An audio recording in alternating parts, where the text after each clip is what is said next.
Je passe par des circonstances, mais mes yeux sont rivés sur lui. C'est celui qui est l'auteur de ma foi, celui qui l'amène à la perfection. C'est celui qui est ma victoire. Loue-le en avance. Ah, je sais pas pourquoi, je sens que quelqu'un, louons-le. Même dans nos, pas seulement ici le dimanche. Il y en a, attendez, écoutez, je vous dis, c'est scandaleux que certains d'entre nous, nous louons Dieu seulement que quand nous sommes ici, en fait. Non, we cannot afford that. On peut pas, donc, on peut pas, je parle le seul anglais parce que chez mon papa, j'aime bien, et puis chez mon papa, il aime bien aussi, donc je sors un peu l'anglais aussi. Oui, on peut pas se permettre cela. Je sais pas, c'est sur moi, là, comme ça. Hein. La louange. Louons Dieu, louons Dieu, louons Dieu. Louons Dieu, tout le temps, à longueur de temps. Louons-le. Il y a mon frère Julien, il est là. Souvent, il est là, il peut témoigner, même avec ma soeur Katia, elle est là. Papa, souvent, dès le matin, comme ça, j'envoie un message à Julien, j'ai vu Maligadai, Maligaligani Nando, Yelema, Yanema Manede, Yelemando, Yelamanado, Yelemanadinabaya. Je loue Dieu. Louons Dieu, louons Dieu, louons Dieu. Et puis quand j'ai envoyé, puis le frère aussi, il est là. Il dit, arrête, quand tu fais ça, ça me fait des guilis dans l'esprit. Je dis, oui, mon frère, c'est ça, c'est l'esprit de Dieu. En fait, il me dit, arrête, mais en même temps, il me dit, non, n'arrête pas, continue, ça m'excite à la louange aussi. Amen. Louons Dieu. Amen, louons Dieu. C'est très important dans les moments, je sens que le Saint-Esprit voulait que je dise ça, en fait, pour quelqu'un. Amen. Amen, amen. Alléluia. Alléluia. Alléluia. C'est par la foi que nous reconnaissons que les choses visibles viennent du monde invisible. Donc, le monde que nous voyons, ce monde que nous voyons, tout ce qui est matériel, tout ce qui peut être palpable, vient du monde invisible. Dieu est esprit. Il a créé le monde de l'esprit. Et tout ce qui est visible vient du monde invisible. Donc, ce que nous ne voyons pas est plus réel que ce que nous voyons. Voilà pourquoi on n'a pas besoin de voir avec les sens. Mais on doit voir avec les yeux de la foi. Quand bien même je ne le vois pas avec les sens, ça ne veut pas dire que je ne l'ai pas. C'est déjà là.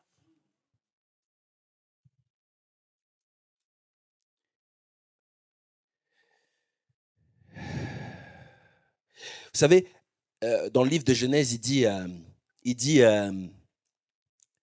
le Seigneur dit, créons l'homme selon notre image, selon notre ressemblance. Et ensuite, il crée l'homme, il forme l'homme et il souffle dans ses narines un souffle de vie. L'homme devient une créature vivante.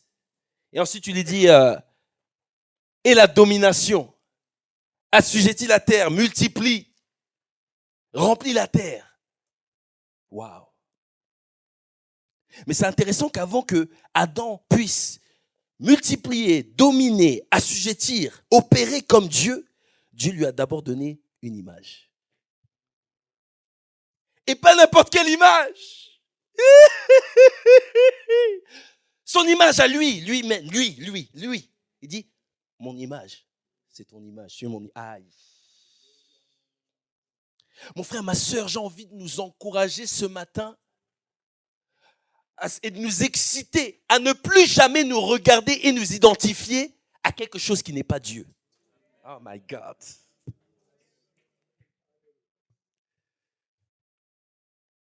Ce n'est plus moi qui vis, alléluia, c'est Christ qui vit en moi. Ce n'est plus moi qui vis, alléluia, c'est Christ qui vit en moi. Il vit. C'est Christ qui vit en moi. Ce n'est plus moi qui vis, alléluia. C'est Christ qui vit en moi. Est-ce que je peux avoir Galates chapitre 2 verset 20?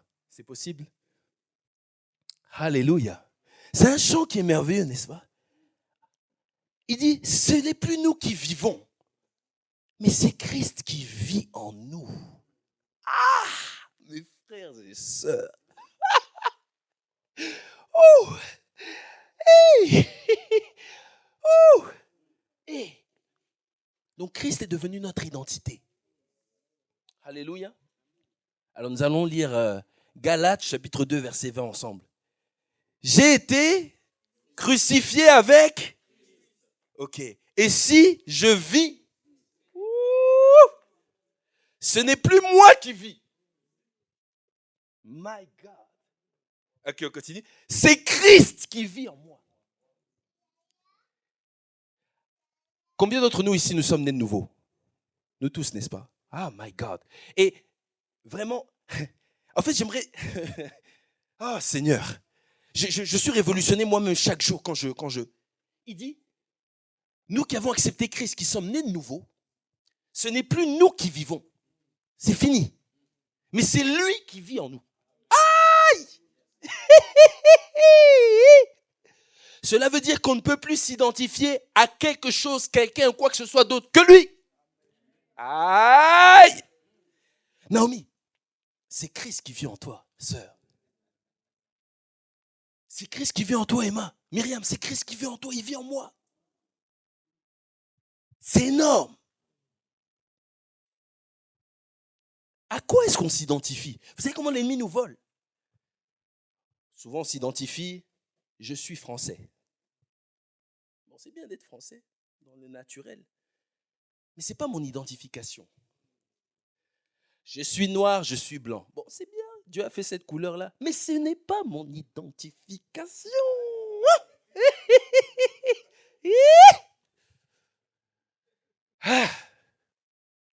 Oh, tu fais quoi dans la vie? Oui, je suis docteur, je suis avocat ou consultant. Bon, c'est un rôle, c'est un métier, mais ce n'est pas mon identification. Je suis congolais. Bon, c'est bien, que Dieu bénisse.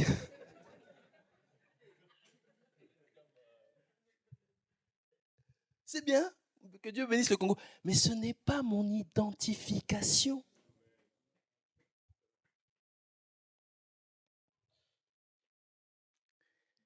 Et toi, ce n'est plus mon identification. C'est mon identification dans le terrestre là. Mais mon identification, c'est Christ qui vit en moi. C'est à lui que je m'identifie. C'est la gloire de l'évangile. C'est la gloire de ce que Christ a fait pour nous. Une nouvelle création en lui, créée par lui, pour lui. Nous sommes l'œuvre de son ouvrage, c'est notre identité, c'est qui nous sommes.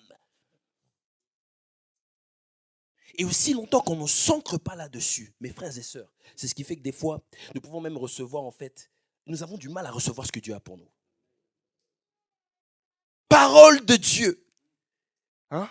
Dieu nous donne des paroles prophétiques puissantes, réelles, authentiques. Mais des fois, c'est dur de recevoir parce qu'on s'identifie toujours à autre chose, à toutes sortes de choses, mais pas Christ. Et l'ennemi nous vole comme ça. Oh, j'ai fait un truc de travers hier. Bon, tu as fait, c'est bien, tu prends ta responsabilité. Là, il faut faire des ajustements, tu fais, excuse, tu fais. Mais souvent même, on s'identifie à nos actions. On s'identifie à plein de choses. Mais il dit, ce n'est plus moi qui vis, c'est Christ qui vit en moi.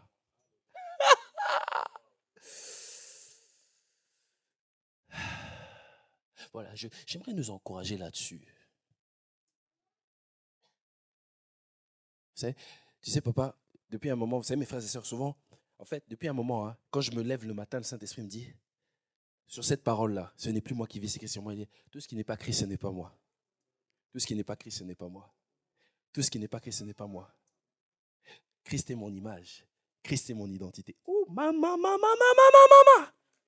Attends, mes frères et sœurs, si cela n'était pas le cas, il serait impossible pour Dieu, le Saint-Esprit, de venir habiter en nous. Parce qu'il est déjà là. Il est en nous, il vit en nous. Il est descendu il y a 2000 ans. Il serait impossible pour un Dieu 3 fois saint et glorieux de vivre dans un endroit, à savoir nous, le temple du Saint-Esprit, sans que cette nouvelle création et cet esprit soient parfaits en Christ. Ouf! Il nous a parfaitement qualifiés. Romains 4, on ne va pas aller dessus, mais il y a un verset très intéressant dans Romains 4, vous pourrez aller vérifier vous-même. Il nous dit que la promesse royale qui avait été donnée à Abraham a été accomplie, pas par ses œuvres, mais par le fait que Dieu l'avait déclaré juste par la foi. Donc c'est important de nous voir comme Christ, de nous voir juste devant Dieu, pas par nos œuvres, mais parce que lui, il a fait pour nous une justice qui est parfaite, à savoir lui qui est notre identité, afin de pouvoir recevoir pleinement la manifestation des promesses qu'il a pour nous. Ne nous identifions plus jamais à partir de ce jour à quelque chose ou quelqu'un qui n'est pas Christ en nous. Ce n'est plus moi qui vis, c'est Christ qui vit en moi.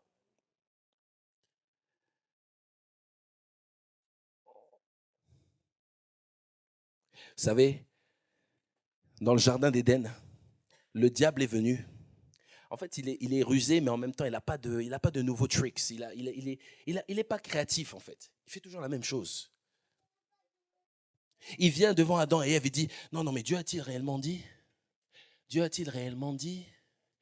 Dieu a-t-il réellement dit? Dieu te dit quelque chose dans sa parole et le doute vient. Dieu a-t-il réellement dit? C'est Satan. Tu sais que Dieu, tu viens de lire une parole le matin, tu es chaud, oh, alléluia. Et puis tu arrives là, il y a un truc qui se passe et puis ça te met à douter. C'est le diable. Il est celui qui va toujours venir avec le « Est-ce que Dieu a vraiment dit ça ?» Dieu a-t-il vraiment dit « Vous ne mangerez pas ?» Non seulement ça, il te fait douter de la parole de Dieu, mais après il vient, il te dit, il vient te faire douter en fait. Il vient tordre l'image précise et parfaite du Dieu parfait. Il a voulu leur faire croire que Dieu avait une intention de leur priver de quelque chose. Dieu a-t-il réellement dit « Vous ne mangerez pas ?» Ah, sous-entendu, pourquoi attends, pourquoi? Comment Dieu peut faire ça quand même? Et c'est ce que l'ennemi fait bien souvent. Il vient nous donner une image de Dieu tordue. Non, Dieu n'est pas bon. Dieu t'a laissé tomber. Jean 10. L'ennemi vient pour égorger, dérober et pour détruire. Mais moi, je suis venu pour que vous ayez la vie et la vie en abondance. Mes frères et sœurs, il faut qu'on se souvienne de cela en fait. Aussi longtemps qu'on pense que Dieu est celui qui détruit, non, mais tu sais, c'est Dieu qui permet ta destruction et tes trucs, parce que c'est des choses que beaucoup de personnes croient. On est volé. Là, il est clair, il dit, il y en a un qui vient égorger, dérober, détruire, c'est le diable. Lui, c'est la vie et la vie en abondance.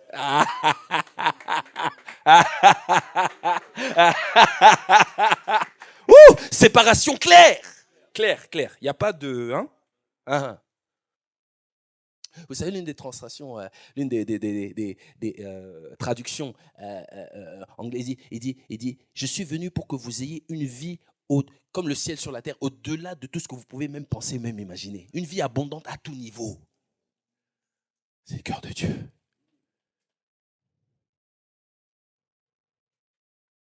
Et après, il vient et il leur dit, non, parce que Dieu sait que si vous mangez du fruit là, vous serez comme des dieux. Ah, ils étaient déjà comme Dieu. Et le diable, c'est ce qu'il continue de faire aujourd'hui. Il essaye de te vendre un truc pour te dire, deviens comme ça, alors que tu es déjà comme ça. Ce n'est plus nous qui vivons, c'est Christ qui vit en nous. Tout est accompli, nous avons déjà. Ne nous laissons plus tromper par le diable. Dire qu'il essaie de, non, essaie d'avoir ça là.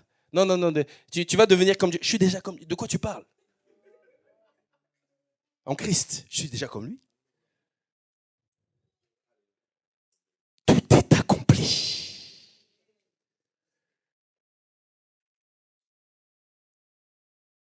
Même chose dans le désert avec Jésus, il essaie, il revient encore. Attends, Jésus est là dans le désert. Aussi, on parlait, il faut que je sorte ça. Aïe. Ça, c'est extraordinaire parce que nous sommes dans une église et une œuvre prophétique et apostolique. Alléluia. Jésus, à un moment donné, vient et les disciples viennent le voir, tout ça. Et puis, il dit, mais qui êtes-vous allé voir dans le désert? En parlant de Jean-Baptiste, il dit, un prophète, je vous le dis en vérité. Il est plus qu'un prophète parce que de lui, il a été dit, voici, j'envoie devant toi mon messager pour préparer le chemin. Alors quand Jésus rend témoignage comme ça d'un prophète, il dit, en plus il était plus grand qu'un prophète.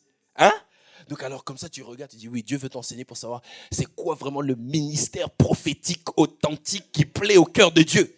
Et on voit une chose extraordinaire, c'est que quand Jésus maintenant arrive devant le ministère de ce prophète dont il a été rendu témoignage, Première chose, le ciel s'ouvre et la voix du Père se fait entendre. Le ministère prophétique par excellence qui glorifie Christ, c'est le ministère par lequel le Saint-Esprit m'ouvre, où nous rencontrons Dieu et nous avons la révélation de Dieu en tant que notre Père et nous sommes ses fils. Oui, parce que Dieu est El Shaddai, Dieu Tout-Puissant, c'est vrai, et il le sera, il le demeurera toujours. Dieu est le créateur Elohim, celui qui a tout fait, et il le sera toujours. Mais il est venu se révéler au travers de Christ comme notre Père. Voilà pourquoi Romains 8 nous dira que nous n'avons pas reçu un esprit de peur pour être encore dans les liens, mais un esprit d'adoption par lequel nous disons Abba Père, Papa, qui veut dire Papa. Le Saint-Esprit est l'esprit d'adoption. Alléluia.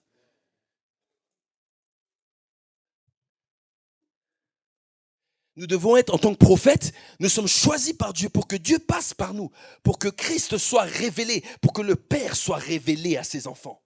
Dieu est mon Père. Ce n'est plus moi qui vis, c'est Christ qui vit en moi. Le premier-né d'un grand nombre de frères que vous et moi nous sommes. Membres de la dynastie céleste et royale. Membres du panthéon céleste et divin. Oui, c'est moi. Ah! My God! Il faut se saisir de ça. Il lui a donné une image. Et à partir de cette image-là, il peut opérer comme Dieu. Dominer. Assujettir, remplir la terre, avoir une influence pour le royaume. Oh non, moi je viens seulement du quartier de Bokolo-Koko. Il arrive devant Gédéon. Vaillant héros! Les disciples sont là et tout. Et des fois Jésus me choque. Dieu est grand. Les disciples sont là. My God. Les disciples sont là, une situation est là, et il faut nourrir les gens, des milliers de personnes, il n'y a pas à manger. Jésus le regarde, les disciples se tournent et disent, maître, là ici, il regarde, dit, donnez-leur à manger. Comment Jésus tu peux demander? Donc Jésus savait qui ils étaient, mais eux, ils ne savaient pas.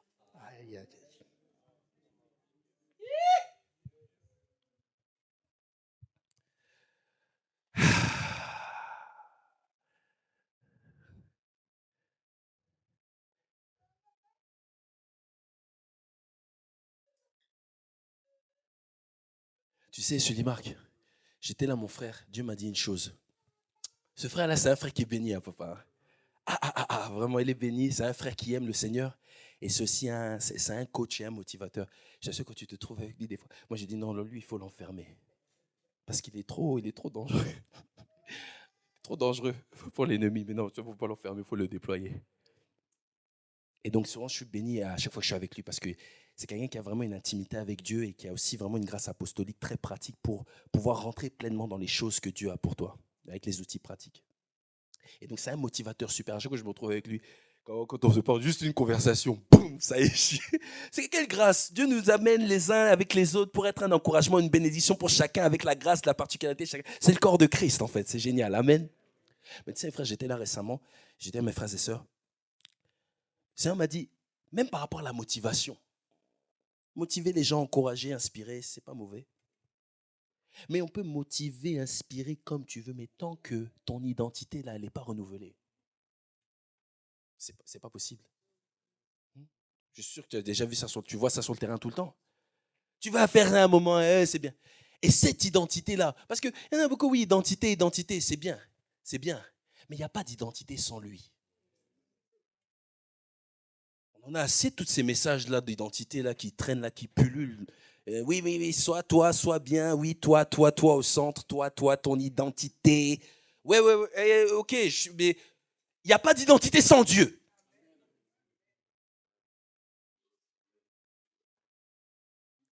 Dès le commencement, il dit, créons l'homme selon notre image et selon notre ressemblance. Vous savez, le mot image, tselem en hébreu, c'est le mot miroir. Aïe! Ça veut dire miroir, ça veut dire ombre. Alléluia. Cela veut dire que dans l'esprit, Dieu s'est regardé dans le miroir et le reflet, c'est toi, c'est moi.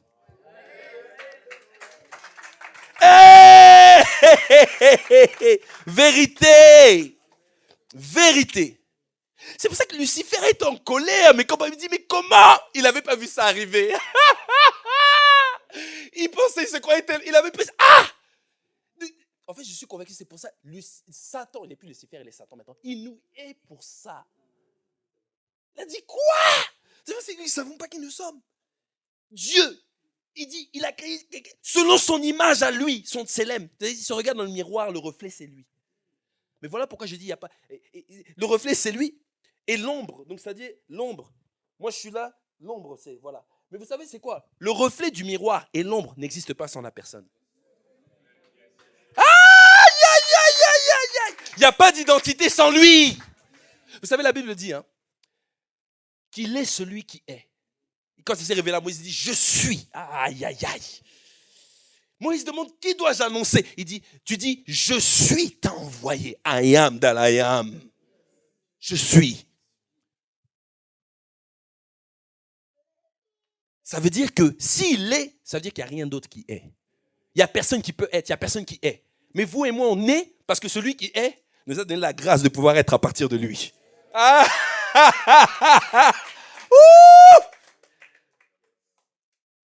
C'est lui la source de notre identité depuis le commencement. Et maintenant, grâce encore plus excellente, né de nouveau, de lui, recréé. Né de lui, né de Dieu. Tout ce qui est né de l'esprit est esprit, tout ce qui est né de la chair est de chair, non, n'est-ce pas? Né de Dieu. Et en plus de ça, il vient, papa nous disait ça il y a cet épisode. Ça, c'était dans le jardin d'Éden. Dieu venait le soir, le matin, comme papa disait. Mais là, Dieu est venu habiter en nous, frères et sœurs. Écoutez, je dois dire ça. Soyons conscients de Dieu en nous. Arrêtons de demander à Dieu de venir. Prenons conscience qu'il est déjà en nous. Je vous assure, juste ça là. Aïe. Aïe. La Bible parle à un moment donné d'un homme qui s'appelle Obed-Édom. Et l'arche de l'alliance qui symbolisait la présence de Dieu, à un moment donné, a été restée chez lui. La Bible dit que tout ce qui s'était béni. Il est resté béni à tel point que tu avais dit non, on doit aller récupérer l'arche. Il dit non. Je suis content pour lui que Dieu le bénisse, mais on doit récupérer l'arche. Mes frères et sœurs, maintenant, cette présence-là, elle est en nous. Ayamando sokori amandaya. Zokori abaha.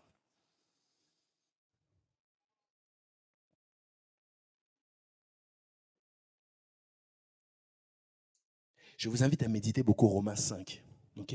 Je ne vais pas. Mais en fait, vraiment, je sens vraiment cet encouragement du Seigneur. Ne laissons rien. Christ nous a parfaitement qualifiés. Parfaitement. Il n'y a plus rien qui peut nous disqualifier devant Dieu. En Christ. C'est la mesure de la grâce, de l'amour extravagant et extraordinaire de Dieu. Impossible à l'homme de plaire. Et nous tous, disqualifiés. Isaïe dit, votre justice est pire qu'un vêtement sale.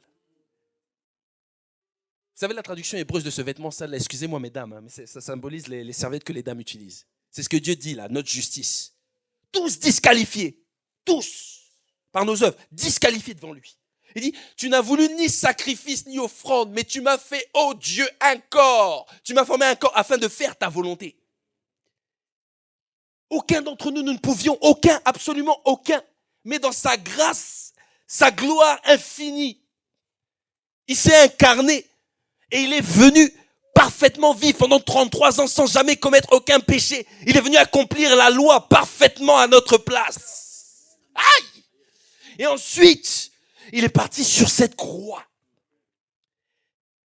pour payer le prix de tous les péchés de l'humanité. Ce n'est pas un message évangélistique seulement, c'est une révélation constante et glorieuse. La réalité de qui nous sommes.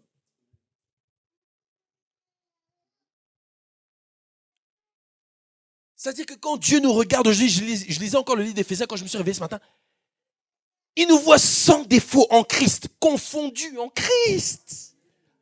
C'est pour ça qu'il n'y a plus rien qui peut nous accuser ou nous empêcher de recevoir de Dieu. Nous avons simplement à regarder à Christ en nous. Ce n'est plus moi qui vis, c'est Christ qui vit en moi. Ah, parce que si tu te regardes, tu vas te disqualifier tout le temps. En fait, tu es là, il y a 2 secondes, tu as une pensée bizarre à côté de le frère qui était là, et puis le diable te dit, ah, pourquoi tu penses comme ça? Tu as vu? Parce que tu as pensé comme ça, il faut maintenant que tu changes, il faut que tu... Puis tu es là, et puis bon, tu dis, ok, d'accord, pardon. Et puis après, tu vois, il y a une autre pensée qui vient, puis tu dis, ah, pardon. Tu te dis, pardon, au nom de Jésus. Ah! Non, vous riez, mais on a souffert, faut laisser. On a souffert. On a souffert. Il y avait un moment, il y avait un moment comme ça, quand on ne comprend pas encore. Bon, la révélation est progressive, amen. Tu es là, tu te repens toutes les secondes. Non, il faut que je fasse attention, il faut que non. Ah, parce que si je fais comme ça, Dieu ne va pas être content. Attends. Si ça dépendait de nous, je disqualifie tout le temps. Heureusement qu'il est venu. Oh! C'est pour ça qu'il fallait qu'il vienne. C'est pour ça qu'il fallait qu'il vienne, qu'il accomplisse ce qu'il a accompli.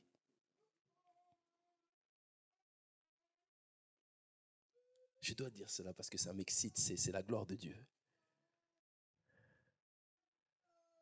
Vous savez, Romains 5 nous dit la chose suivante. Est-ce qu'on peut prendre, je montre ça et puis après on va passer à autre chose, ce que le Saint-Esprit veut faire.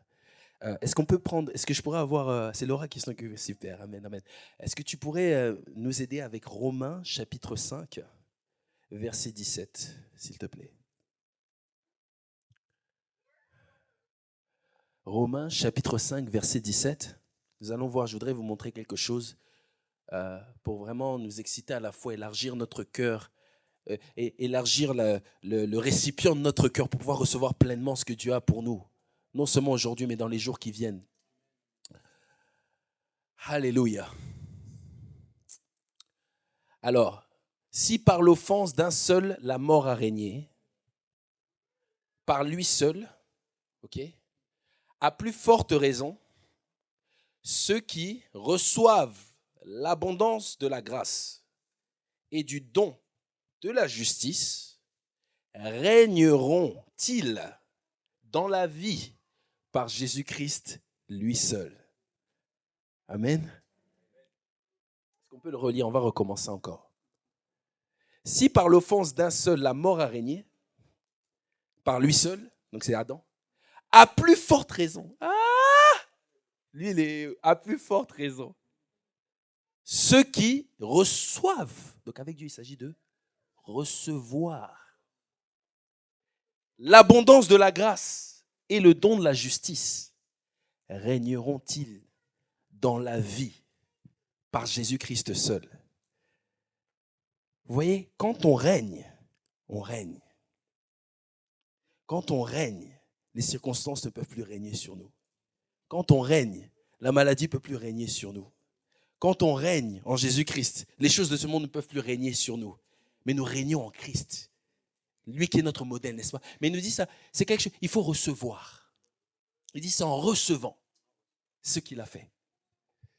Alors maintenant, on peut aller 2 versets en dessous, verset 19.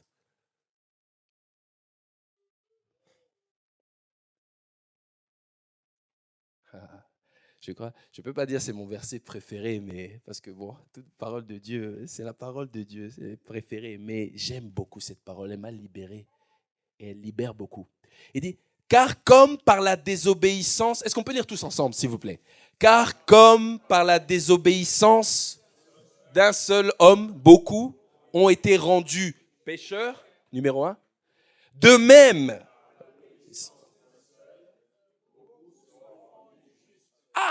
on va lire encore, une deuxième fois. Aïe, aïe, aïe, aïe, aïe.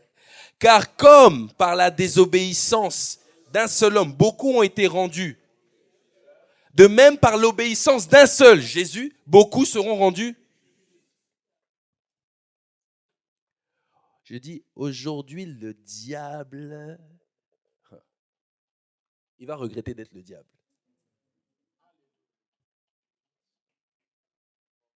Il dit, c'est par la désobéissance d'un seul homme, Adam, que beaucoup sont devenus pécheurs. Donc nous tous là, avant Christ, nous sommes tous devenus pécheurs, pas parce qu'on pêche, pas parce qu'on commet l'acte du péché, mais nous étions pécheurs parce que Quelqu'un a péché et nous avons reçu cette nature de péché. Voilà pourquoi maintenant nous étions pécheurs et nous commettions des péchés. Par la désobéissance d'un homme, beaucoup sont devenus pécheurs. C'est une nature. C'est pour ça que tu peux prendre un petit là, il est mignon et tout. Il grandit dans une famille, il n'a jamais vu son père taper ou faire quelque chose. Mais il vient, il se lève, il voit un autre petit avec sa sucette, il vient, il le tape, il le gifle, il prend sa sucette, il met un coup de pied et puis il s'assoit dessus. Tu dis, mais qui t'a appris ça? C'est nature. On ne peut pas apprendre à un chien. Le chien fait waf waf. On peut pas dire, tu vois un chien qui fait miaou. Non, il y a un truc qui ne va pas. Je pense que c'est Guy Pat. Et tu t'imagines, tu vois un chien, le chien qui aboie. Mais il fait miaou. Non, c'est une nature de chien. Le chien aboie. Le chien aboie. Le chien ne miaule pas. Mais il dit, à plus forte raison, par l'obéissance d'un seul homme, à savoir Jésus-Christ, par son obéissance parfaite, beaucoup seront rendus justes. Nous sommes devenus justes devant Dieu à cause de l'obéissance de Christ. Donc nous ne sommes pas justes parce que nous faisons les choses justement ou droitement. Aïe, aïe, aïe. Nous sommes justes parce que nous avons reçu une nature de juste à cause de l'obéissance de Jésus-Christ qui a été juste pour nous.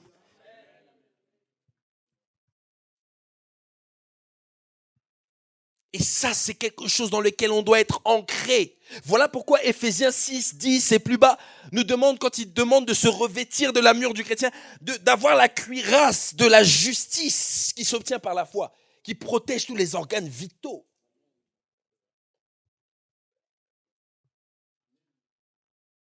L'armure, en réalité, c'est la révélation de ce que Christ a fait pour nous. Le salut. Je suis sauvé quoi qu'il arrive. Protège mes pensées. Cuirasse de la justice. Ceinture de vérité, qui est la parole, qui est lui-même. Le zèle de l'évangile au pied, qui est encore lui. L'évangile de la révélation de Jésus-Christ selon Paul. Le bouclier de la foi qui est entre les deux, enfin, mais c'est encore lui. Il est l'auteur de notre foi, c'est lui qui l'amène à la perfection. Et l'épée de l'esprit qui est la parole de Dieu.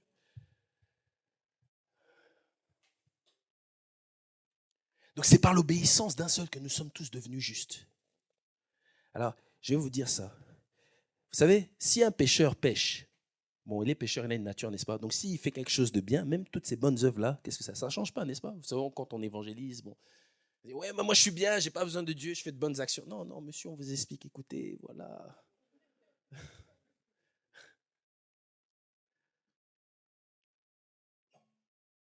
Donc en gros, les bonnes actions de quelqu'un ne peuvent pas changer sa nature. Le seul moyen pour un pécheur d'être sauvé, c'est d'accepter ce que Christ a fait pour lui. C'est tout, c'est le seul ticket d'entrée. Donc ça veut dire que toutes les bonnes actions qu'un pécheur peut faire ne peuvent pas changer sa nature. Bon, maintenant il dit à plus forte raison. Par l'obéissance d'un seul, nous sommes devenus justes. Nous avons aussi une nature de juste. Donc ça veut dire que quand même il nous arrive de faire des choses de travers, cela ne peut pas changer notre nature de juste. Sinon ça veut dire que ce que Adam a fait est plus fort que ce que Jésus a fait. C'est nature. C'est scellé. Et nous devons rester ancrés là-dessus. Un pommier n'est pas un pommier parce qu'on voit des pommes. Il était un pommier avant de produire les pommes. C'est pour ça que des fois, oui. C'est pour ça que des fois, parce que tu vois, à l'époque, comme ça, tu vois quelqu'un qui vient d'être né de nouveau. La personne continue de faire des trucs. Et puis la personne vient et puis on dit, non, enlève ta bague, là, c'est pas correct. Enlève ça, tu arrêtes de faire ci, arrête de jurer, arrête de... Non, Enfin, des fois, oui, tu peux demander à quelqu'un d'enlever parce que ça peut avoir une emprise. Voilà, il n'y a pas de souci. Des fois, oui, inspiré par l'esprit, il n'y a pas de problème. Mais on peut pas... Non, la personne vient d'être née de nouveau. Elle a une nouvelle nature.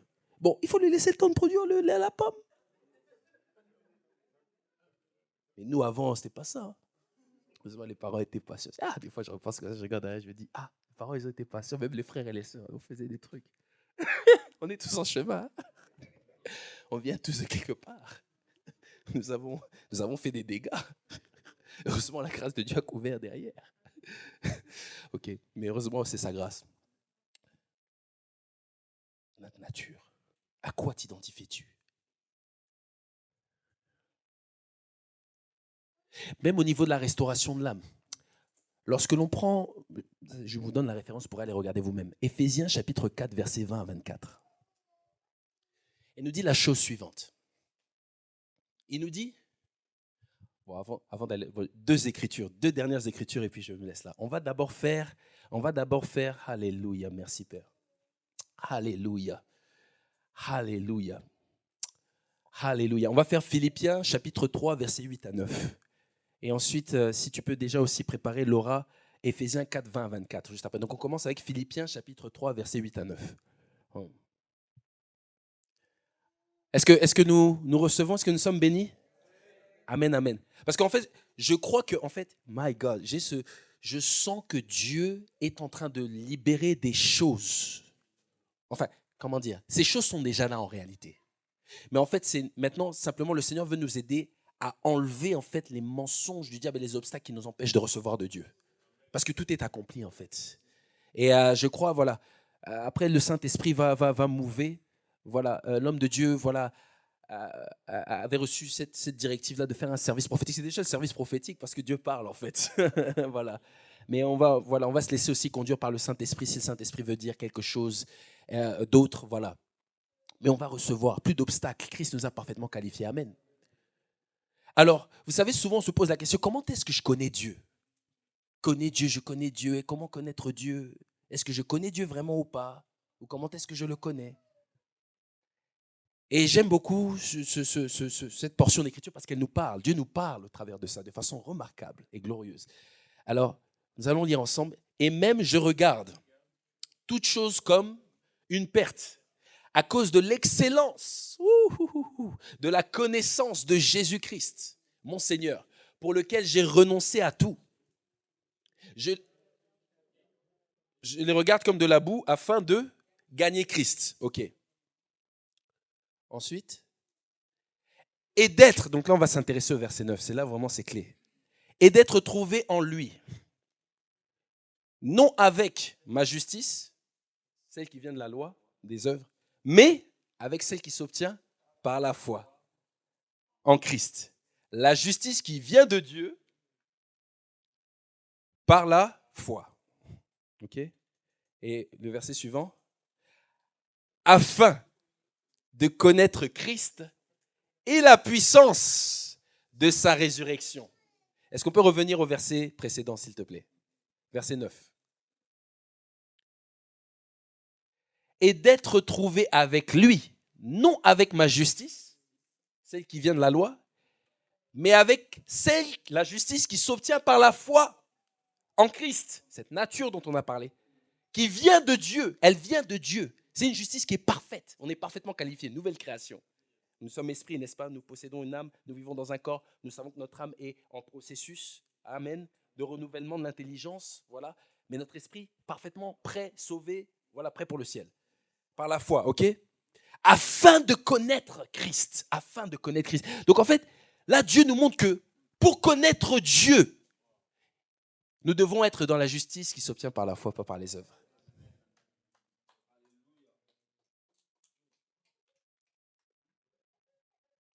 Nous avons des difficultés à connaître Dieu parce que nous sommes encore en train de vouloir faire des choses par nos propres efforts avec la loi, pensant que ce qu'on fait peut nous qualifier devant Dieu. On ne peut pas connaître Dieu comme ça, c'est impossible.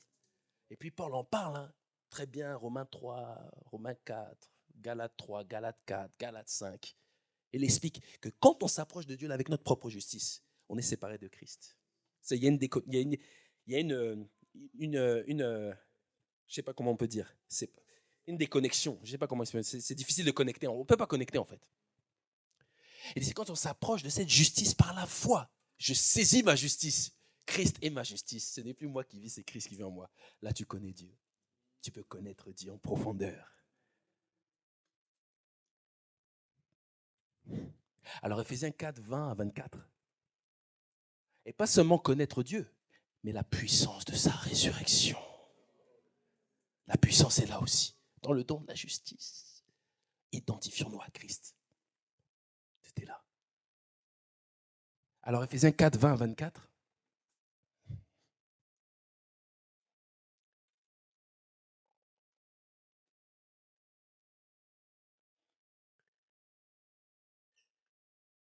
Alors, avant d'arriver là, Romains 12, 2 nous dit « Soyez sans cesse transformés par le renouvellement de l'intelligence, n'est-ce pas ?» Afin que vous puissiez, rendez à Dieu, offrez à Dieu un sacrifice vivant, ce qui serait de votre part un culte raisonnable. C'était le verset que pasteur Pascal donnait. Hein? D'ailleurs, est-ce qu'on peut aller là rapidement avant Romains 12, 2. Et puis après, on prend Éphésiens 20, 24 et je terminerai là. Romains 12, 2. Romains 12, 2. Romains 12, 2. Romains 12, 2. Alléluia. Ah, ça c'est Elijah. Ah, oui, le cri du prophète, je sais. On se comprend, mon frère. Oui, oui, nous pleurons pour l'Église, toi et moi. Nous intercédons pour les nations. C'est déjà un intercesseur. Il est dans l'esprit. Quand je l'ai vu tout à l'heure, il m'a scruté. Hein. J'ai venu lui dire bonjour, il m'a regardé. Il m'a regardé comme ça. J'ai essayé de lui sourire, il m'a bien regardé et tout, l'air de dire non, non, je ne te souris pas. Je te discerne d'abord pour savoir si tu... Voilà, un prophète. Alléluia. Ne vous conformez pas au siècle présent, Romains 12, 2, mais soyez transformés par le renouvellement de l'intelligence, afin que vous discerniez quelle est la volonté de Dieu, ce qui est bon, agréable et parfait, par la grâce qui m'a été donnée.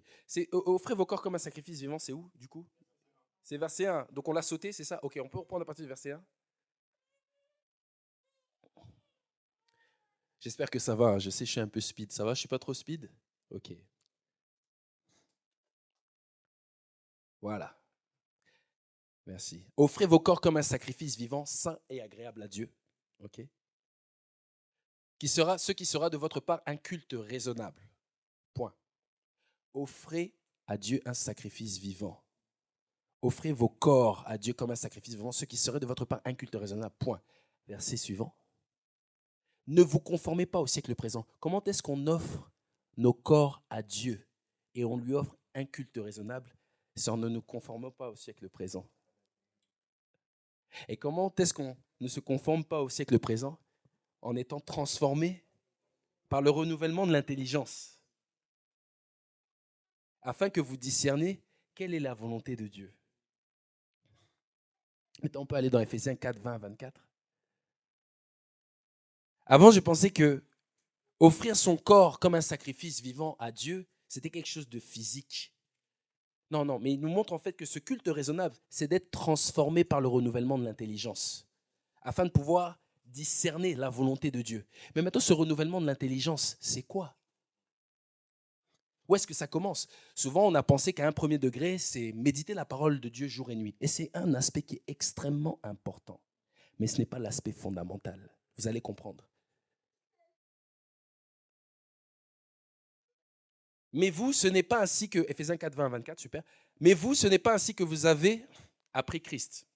Si du moins vous l'avez entendu. Et si conformément à la vérité qui est en Jésus, c'est en lui que vous avez été instruits. À vous dépouiller, eu égard à votre vie passée, du vieil homme. À vous dépouiller du vieil homme. C'est l'enseignement de Christ.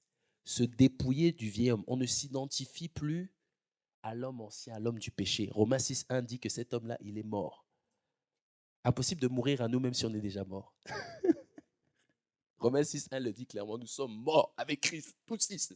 Il dit, dépouillez-vous de lui. C'est fini. C'est l'enseignement de Christ. Dépouillez-vous. Vous êtes mort avec lui. Dépouillez-vous du vieil homme qui se corrompt par les convoitises trompeuses. Et il dit maintenant, soyez renouvelés dans l'esprit de votre intelligence. Et là, maintenant, on va comprendre comment.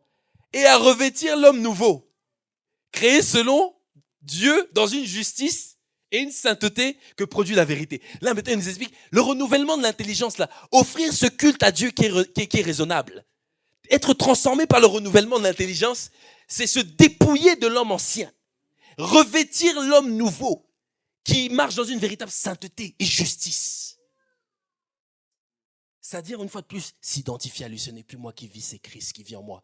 C'est là où le renouvellement de l'intelligence commence. Je m'identifie à lui. Et c'est là où maintenant, quand je médite sa parole, il y a un changement. Vous voyez?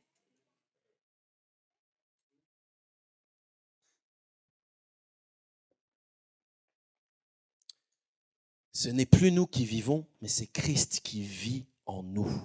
Ne laissons plus l'ennemi nous disqualifier. Cette œuvre-là, elle est parfaite. Cette nouvelle nature que nous avons en Christ, elle est parfaite. Ne nous identifions pas plus à l'homme ancien, ne nous identifions plus à nos erreurs, ne nous identifions plus aux choses qu'on fait de travers, mais identifions-nous simplement, seulement à Christ. Quand même des fois, parce que l'ennemi, voilà pourquoi il a appelé l'accusateur de nos frères. Parce qu'il vient toujours bombarder pour dire, ah, t'as fait ci, t'as fait ça, t'as fait ça. En gros, te faire douter de ce que Christ a fait. Parce qu'il sait que si vous et moi, nous restons ancrés là-dessus, c'est là en fait où est sa défaite. C'est là, il sait que c'est fini, c'est accompli, il sait. Finished. Terminé. Le diable a peur de quelqu'un qui sait qui il est en Christ. Vous savez, je vais vous dire aujourd'hui, je ne me regarde plus. Peut-être vous voyez, vous pensez que c'est pas. Non, non, non, non. Il y a quelque chose qui s'est passé. Il y a quelque chose qui se passe quand tu le vois, quand tu le contemples. 2 Corinthiens 3,18 dit, lorsque nous le contemplons comme dans un miroir, nous sommes transformés selon son image de gloire en gloire comme par l'esprit. Quand on le voit, en fait, il y a quelque chose qui se passe dans ton âme où tu es transformé. Parce que tu es déjà comme lui dans ton esprit. Transformé dans ton âme. Il y a quelque chose qui se passe. Tu ne te vois plus autrement qu'en Christ. Et c'est là où Dieu veut nous emmener. Parce que quand on est là, il n'y a plus rien qui peut nous empêcher de recevoir.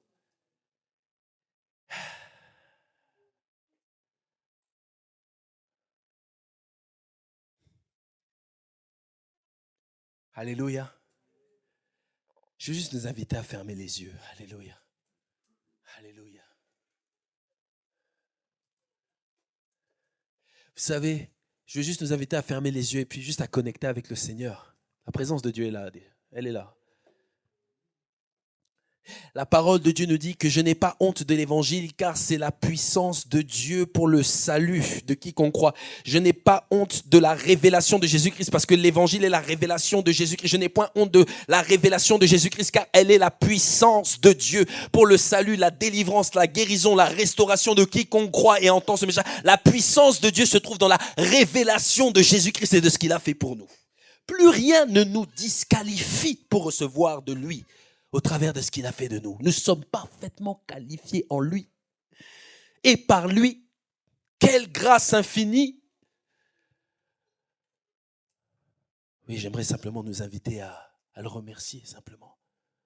Si tu es là aussi, si tu veux lever les mains vers le Seigneur, tu peux le faire. Juste à connecter ton cœur avec lui. Ah. Alléluia.